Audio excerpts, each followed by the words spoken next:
Burger খেতে কে না ভালোবাসে, ছোট বড় সবাইরে মোটামুটি বার্গার জিনিসটা পছন্দ, কিন্তু সবসময় তো আর বাইরে থেকে কিনে খাওয়ার সুযোগ হয় না। তাই আজকে আমি বাসাতে বানিয়ে ফেললাম রেস্টুরেন্ট স্টাইলে বার্গার। বাসায় বার্গার বানানোর আরেকটি সুবিধা হলো নিজের পছন্দ মতন উপকরণ ব্যবহার করা যায়। এই তো এখানে আমি বার্গার বানানোর জন্য সবগুলো উপকরণ একসাথে রেডি করে নিয়েছি। এখানে আমি অল্প করে ক্যাপসিকাম কুচি, কাঁচামরিচ কুচি আর পেঁয়াজ কুচি নিয়ে নিয়েছি। আর ক্যাপসিকামটা অপশনাল, চাইলে নাও দিতে পারেন। আর এখানে বাকি মশলাগুলো, এখানে লবণ, সাদা গোলমরিচ গুঁড়া, জিরা, মরিচ, ধনিয়া আর আদা রসুন বাটা নিয়েছি অল্প করে। এদিকে আমি মুরগির বুকের অংশটা ছোট ছোট করে কেটে নিয়েছি। আর এইখানে একদম টাটকা কিছু লেটুস পাতা নিয়েছি বার্গার সাজানোর জন্য। এটা বাসায় না থাকলে না দিলেও সমস্যা নেই। এরপরে নিয়ে নিলাম ছোট ছোট পাউরুটি গুলা। আর এখানে সয়া সস। এখানে আমি সবগুলো উপকরণ এখন মুরগির মাংসের সাথে মিশিয়ে ম্যারিনেট করে নিব সুন্দর করে। মশলাগুলোর সাথে আমি অল্প করে একটু সয়া সসও দিয়ে দিছি।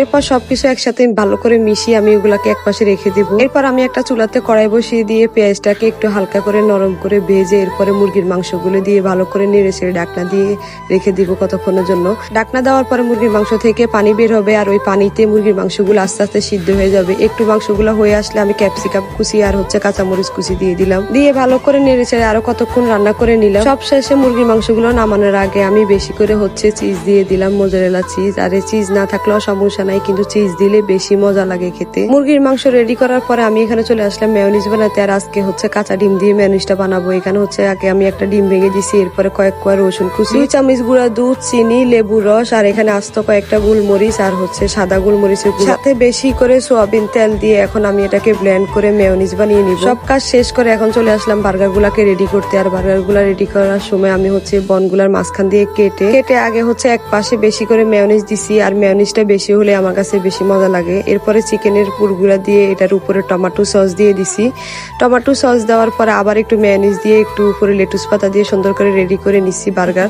আর উপরে একটু আমি মেয়োনিজ আবার টমেটো সস দিলাম। এইভাবে আমি একটা একটা করে বার্গার সবগুলো রেডি করে নিয়েছি এখানে। আর এই বার্গারটা যে খেতে এত মজা হবে বানানোর আগ পর্যন্ত আমি বুঝতেই পারি নাই। আর আমার বাসায় যেহেতু অনেক মানুষ, তাই আমি অনেকগুলো একসাথে বানিয়েছি। আর এদিকে সব পাবলিকরা তো বসেই আছে আশেপাশে, কখন খাবে এই বার্গার গুলা। আর আমি সবগুলা বার্গার একসাথে রেডি করে নিলাম। এখানে অনেকগুলো একসাথে রেডি হয়েছে, আরো ছিল বাকি। এরপরে সবাইকে খেতে দিলাম। আর সবাই খেয়ে একে একে সবাই রিভিউ জানাচ্ছিল যে কার কাছে কেমন লাগতেছিল। আর সবার কাছে নাকি অনেক মজা লাগতেছিল।